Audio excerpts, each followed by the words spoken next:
welcome back to another episode and another season of Lies My Vagina Told Me. Today's guest is a woman of 1,000 stages and exactly zero apologies. She's a trailblazing trans actress, writer, producer, Broadway powerhouse, and a storyteller with more range than my last three exes combined.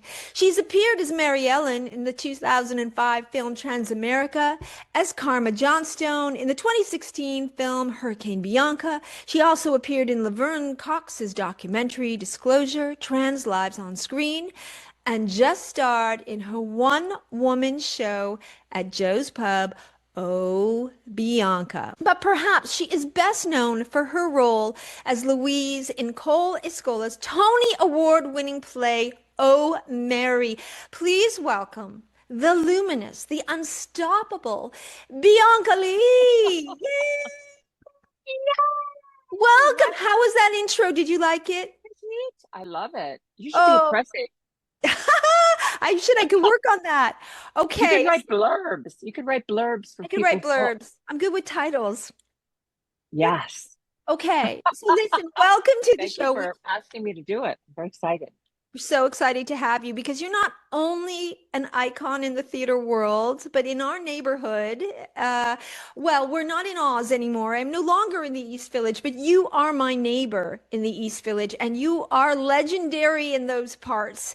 And I wanted to say that I read something in your bio of how you describe yourself, and we're all fucking going to steal this from you, Bianca, because I believe you refer to yourself as a recently unemployed Broadway star. I fucking love that. Go, girl. I'm a not so recently unemployed little starlet, but that's okay. But before, Miss Bianca, you were unemployed. Tell me, what the hell was that run like on Broadway for Oh Mary? I mean, was it an 18-month run? What was the situation? Including the off-Broadway, it was like about 20 months. Yeah, That's that's a incredible. lot of shows. That's over 600 shows.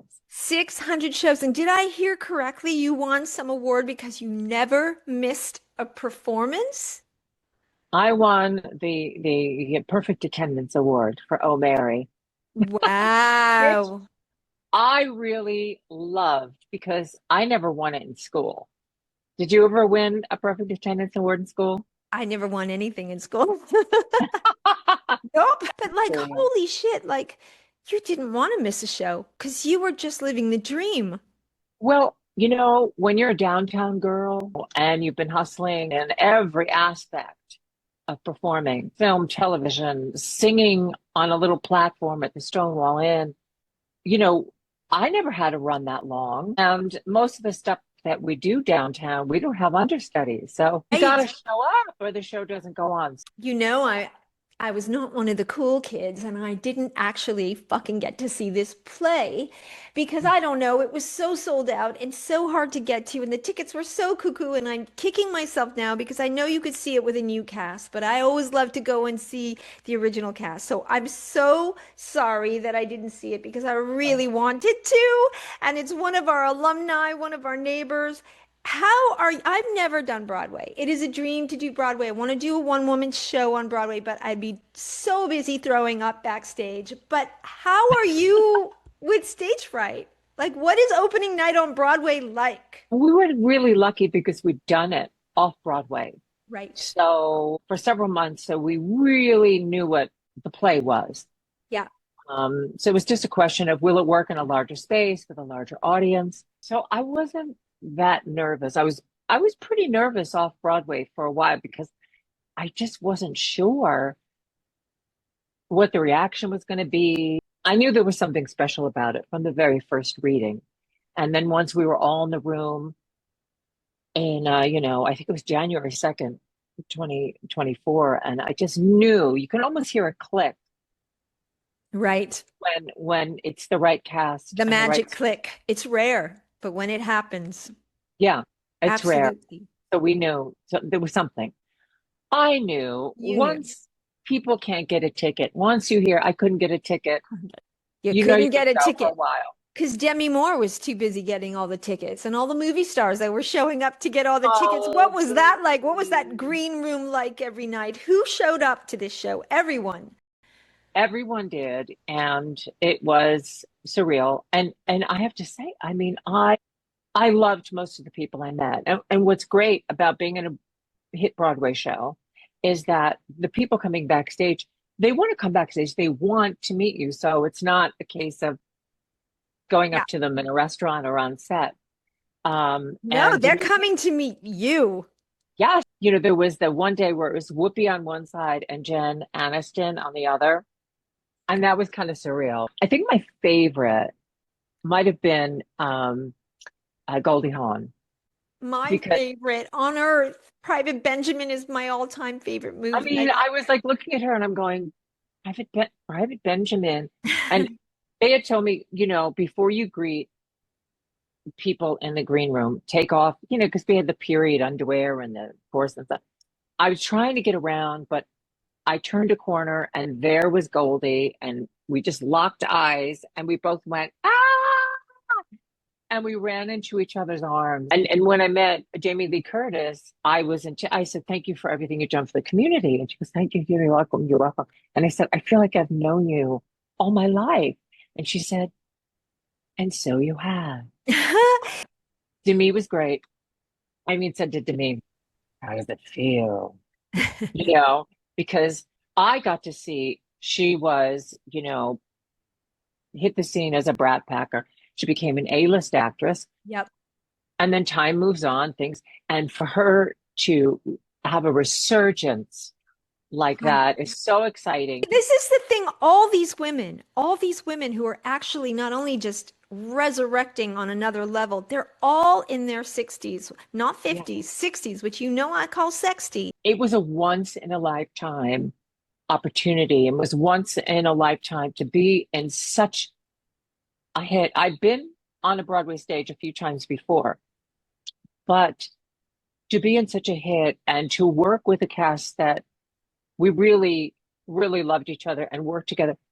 To Cole has to be given much credit, not just for their performance and their script, but for sort of hand picking, for notorious scene stealers and having the confidence and the grace to say, if I surround myself with people, we'll all lift up together. Well, I do want to talk about the other show that I missed because Yes, yes. I got to see a tape of it thanks to you because I missed it by one day and I am a huge fan of Joe's Thank you. Pub. But you had my other dream. Broadway was one dream, but my big dream is a one-woman show. And you had a Yes. one-woman show at Joe's Pub called Oh Bianca. I had tried to do some cabaret here or there in the early 90s, and I didn't know what I was doing. Then I did write a solo musical called Busted, which was done at the Laurie Beachman Theater,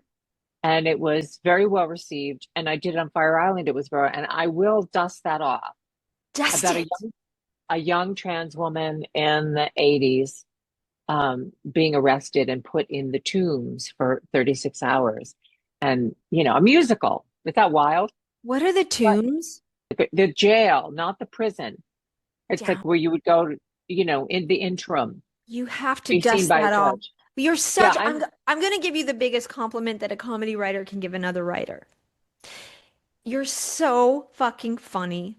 oh my God, But you're thank you. such a great storyteller. Like they don't always go together. You can be funny, but not know how to No. put a story together. You must dust that off. And then Justin Vivian Bond is Yes. doing the Vanguard series, and Vivian was gracious enough to say, "You be one of my Vanguard people." Incredible. And so I really worked very hard on that show. I wrote every word, and I, picked the songs, and I did all the, You did put all it the together so fucking perfectly. You are not only fucking, you're brilliant, you're a powerhouse, you're a thank you, thank stand-up, you. a singer, a storyteller. And one of the stories you told, if I remember this correctly, is that you had a recent birthday. Would you like to discuss? Well, I My Yes. vagina had a birthday. My vagina had her fifth birthday. She was a COVID baby. Like my puppy. Happy fucking birthday. Wow. Yeah. And thanks to Dr. Bluebon Langner at NYU, she did a wonderful job. And I was lucky that I had the insurance. Thank you, That, Equity. that's amazing that insurance covers that in New Yeah. York And State.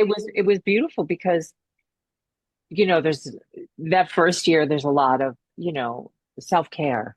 Yeah. Um, Nothing wild, just Yeah. it takes time. And I was like, how am I going to do this and work and on and on? Well, COVID came. And they stopped doing any surgery like a couple of days after I'd gotten mine Wow. in the hospital for 5 days. And then I went home and everything was shut down. All I had to do was take care of myself. Okay, so how do you get to have a 5-year-old vagina and I have to deal with a 58 and a half-year-old vagina? Doesn't seem fair. But like I said, my pelvic floor is 106. So yes, I mean, I would have been happy to have it, much earlier. When I was first starting out, insurance companies were doing whatever they could to not do that. And then I was able to, and thank God. It's And incredible. In it is incredible. And like I joke, I've got to get this vagina before I'm too old to use it. And the younger people, why are you doing it now? And it's like, fucking well, amazing. we couldn't do it before. And do you And love it? Do you love your vagina? Because I love my vagina. I love my vagina. I'm in a relationship, a serious relationship, and we Enjoy it. wow, wow, wow, wow. Yes, Wow, wow, wow, we wow. both enjoy it. As most women's vaginas are going, what the fuck? There's a monster. The teeth that have moved in. Yours is just fucking getting started because you don't deal with the stuff that our vaginas as we age. You get a brand new one because, like, we're dealing with all sorts of things changing down there. And you don't have, they didn't give you no menopausal vagina. They gave you a nice fresh one. I mean, that happens like if I had gotten implants, I would have young. Patatas. I always think Yeah. that looks, I What do you always think? thought it, What do you think bought me this house? They're in retirement now, but they're real. They're real. Sometimes on the internet, they used to say, they're fake, but they're real. And I have 3 nipples, but we can talk about that another time. It's a well, a strange, lot of people have a vestigial underneath. really. My You, mother you, told me that all Czechoslovakian princesses had 3 nipples. I have two on one and one on the other. And my mother said one was for regular milk and one was for chocolate milk. oh, that's I'm lovely. okay about it. I don't know if you had any run-ins with the casting couch, and I don't know if it's as prevalent in theater. I thought nothing like that had happened to me, but I mean, I do remember when I came to New York and I was very young, and there are men that I believe are not involved in the industry that will go around and tell girls, hey, I'm a photographer, or, I'm a musician. I'd love to put you my album cover. The one time it happened to me was I was singing in a restaurant and a gentleman approached me and he was in the business. He Hmm. was a record producer. Oh, wow. And he was like, okay, this is what we want to do this.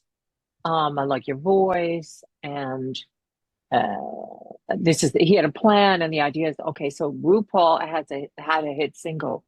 So I'll take you and we'll go the next step. And of course, the next thing well, Mm. see, could you ever see like us going out together? Yeah. I was like, no, I'm not feeling anything like that right now. And I said, are we still going to are we going to cut a record, as we used to say? Are we going to do? And And nothing happened. I have a crazy story about something like that. When I was in acting school, there was an ad up for light secretarial work. Light secretarial work. And I thought, well, I can't type, but let me go see. and he was like an ambassador to Trinidad for the UN. And I'm Yeah. all of 19 years old, and I'm like, what? So what's the deal with the light secretarial work? He goes, well, it's just some faxing and some letters, and I'm only here 3 days a week, and so you can live in the apartment for free for light secretarial work. And I'm like, okay, cool. I could, that's amazing. Park Avenue. And I'm like, and so when you are in town, I'll just go stay with a friend. And he's like, no, when I'm in town, you sleep with me. And I was like, oh, that's the light secretarial work. And I did not take that job, but somebody down the road did. I bumped into him not too long later, young singer. I'm helping her with her singing career. She's doing some light secretarial work. I'm like, I remember you were talking about something about being fun loving, and you're like, am I? I mean, do I love fun? Yeah. Yeah, I exactly. like Because fun. yeah, because I said I got a dating app advertisement, flingles for fun-loving singles. And I That was like, was it. okay, I'm single, but am I fun-loving? Which everybody got because this is an existential, am I fun-loving? And for people to actually say, I don't know if I really like fun because fun, fun entails leaving my apartment and I really don't like Exactly. like Can't but wait to come home. I agree. I'm a little different in that once I get up and get out, I'm Also, always glad I went. I'm always glad yeah. I went. The And thing I'm is, glad though, to you're see in New York. So when I'm in New York, I have brilliant, interesting, artistic, crazy, fucking wonderful friends. And I love to go out in New York. That is yeah, because all I do is walk around a mountain and work in Los Angeles. So yeah. this feels sometimes a little bit like my early retirement. And it's very calm and quiet because not a lot of LA pulls me. I'm not dying to get out into but New York, I Yeah. love, it's just, life is right outside your door. Here you've got to drive to it. So I was out there for the LA premiere of Transamerica. Yeah. And we went out to a club after, and a lot of guys were hitting on me. Yeah. And I was in my 40s. Okay. And for LA, that's I loved my 900. 40s. I love my 40s too, but at the I love my late and I 40s. was like, what? Like, what is happening here? Because, LA is full of beautiful 20 somethings. They're full of, one girl's more beautiful than the next. And my friend who lives out there, she said the guys are attracted to cougars. They're attracted to Really? older women because everyone is so young and perfect that they, I don't know if that's true, but I did notice there was a lot of attention. I'm like, in I LA, I'm 900, but they loved it. well, I would think they would love you just about anywhere, Miss Bianca. I Thank mean, you're you. But do you so find that like well, no, because I don't leave my house. But I will say that I was, I've been a sexy little starlet for a very long time, but my 40s seemed sexiest, and my late 40s were just like yum, yum, yummity, yum, yum, yum. Then I kind of lost I was still okay early 50s, and then the pandemic, I went through whatever happens in a pandemic down in the Cooch Cooch, and things are like, I say that I'm rather penis obsessed. But I'm not that obsessed with penises at the moment. You can be both. Like, I wish I had one, but I want you to suck your own dick right now. I'm just not really into it at the moment. That it could pass. It could pass. But I don't know. I've been popular. I've never felt yeah. the age thing. I wanted to mention something, if you don't mind, because I told you that she's not here right now in my little studio, but I have the love of my life that came out of my uterus during the pandemic. My adopted puppy Delilah, and you said, "Oh, Oh, Delilah." Why, that was my name when I was a professional dominatrix for a few years. Ah, say that again. Professional dominatrix for a few. Professional dominatrix for a few years. There were no job protections for trans people and was an early transition. There were no job protections. So it was rough. And it was a way of being able to pay the bills, access the health care I needed to access, um, without having to actually have sex with this Right. guy. There, from It what I was a head understand, trip. It's right, it's a head trip. There's no penetration in it. First of all, if I was a dominatrix, my dom name would be Neurotica, right? I'd just be a Jewish dom telling you to fucking call your mother. That's Guilt, right. guilt, guilt. That would That's be right. that's my whip. But like, wait a minute, you got healthcare doing this? No, come, I should have done this because I have a lot of anger. No, but I mean, it was, like the gender affirming care Yeah, was not covered by insurance. And, sure. so there's all aspects and everything from dancing in a bikini, the peep shows, Yeah, go-go dancer, topless go-go dancers, um, and being a dominatrix to the stroll. I mean, these were places where trans women were able to thrive right. economically. Look, I knew nurses, girls that were able to get nursing degrees. It wasn't like nobody was able to get a straight job, but it was very difficult, Right. um, especially if you were in early transition and you read as trans I got the highest score on teletest in a major bank. Okay. And I was set. I was good. I was like, I'm going to be a teller. I'm working in a bank. And then it was like in the personal interview, the Mm. penny dropped, and suddenly they weren't hiring. So just discrimination all over the place. Yeah, could I have tried harder? Maybe, but it was just like I had a friend. It was like, girl, I got asked to go to one of these lifestyle clubs. I think I told you this story, and I interviewed the club's dominatrix. Sunday night was dominatrix night. I guess cool. the thing. And she had this couple, and this couple loved her, and they attributed her to saving their marriage. And there Wow. was no penetration, and she worked with both the couple. Everything was perfect for almost a year. And one day, the married couple showed up to their teacher's parent teacher interview, and the dom was their 6-year-old's teacher, and all fucking hell broke loose. Yeah, love affair was over. You can Wow. It's flog just me, so, but you cannot teach my kids yeah, it's the very alphabet. interesting. And it's like, it reminds me of like, there's a lot of places in the country that very red places where Yeah, drag shows have traditionally been very popular yeah, in a lot of these red states. Well, now they've just, we've gone to this whole, yeah. but for years, for decades, drag shows were hugely popular in the South and the West, but they didn't want to see you outside of that club, Sure. you know. Church and Um, state. Yeah. I think things have changed a lot. People were worried about O'Mary. I wasn't because I'm an old pro and I know my history. And Mae West wrote a show called Sex in, I believe, 1927. And Wow. she got in a lot of trouble. There's always been adult humor on Broadway. Yeah. So people were like wringing their hands about O'Mary. It was like, we're going to be fine. I remember going to see fucking Book of Mormon, this cool New York chick sitting next to Yeah. some Midwesterners, and it was like, fuck your mother up the ass. I was like, how is this Yeah. it? I Yeah. was blushing. I was like, really?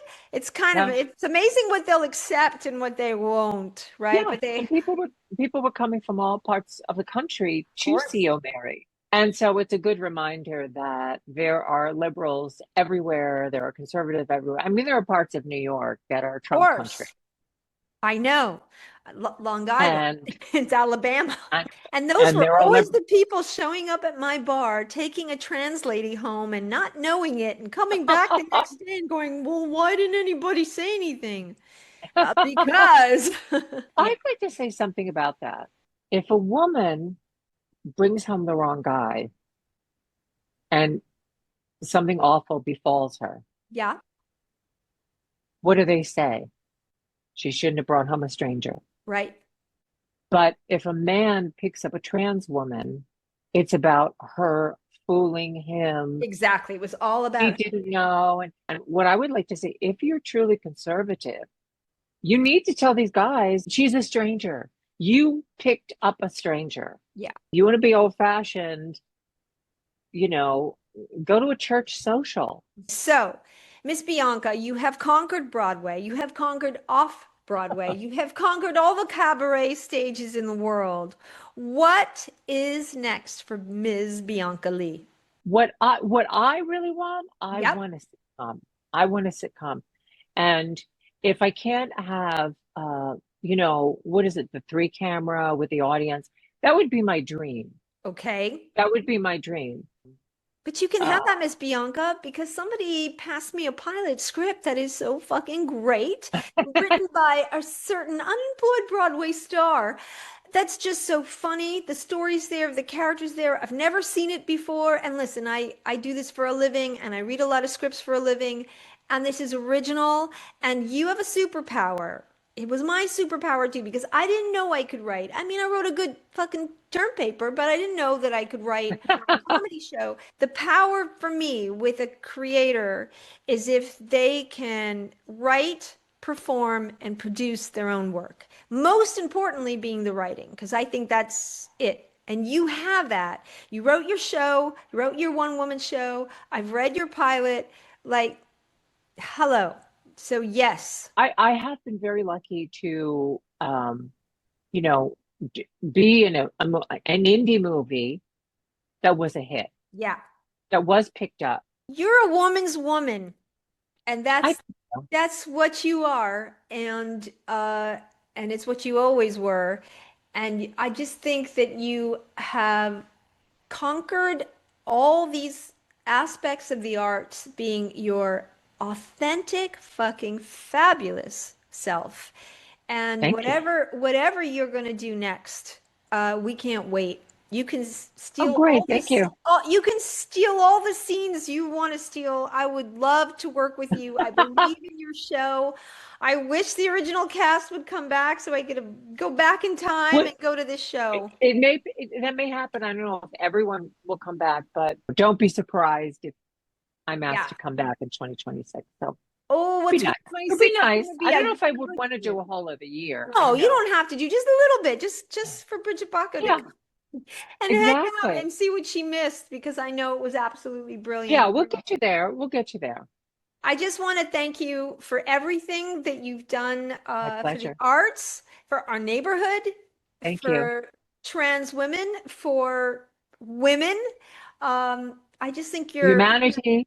I think the greatest thing about having this podcast is getting to meet these incredible people. You were brought to me by our mutual friend, Julian Fleischer, who's a brilliant Julian. performer, one of the greatest cabaret performers in New York City, and I'm so grateful. And he did give me one bit of advice. He said, "Just shut up and let her talk." And I'm not good at that, but he was right. Thank you so much for sharing, and happy 5th birthday to your vagine from My Vagine and all of our vagines all over the world. We're so happy to have you. We're so lucky.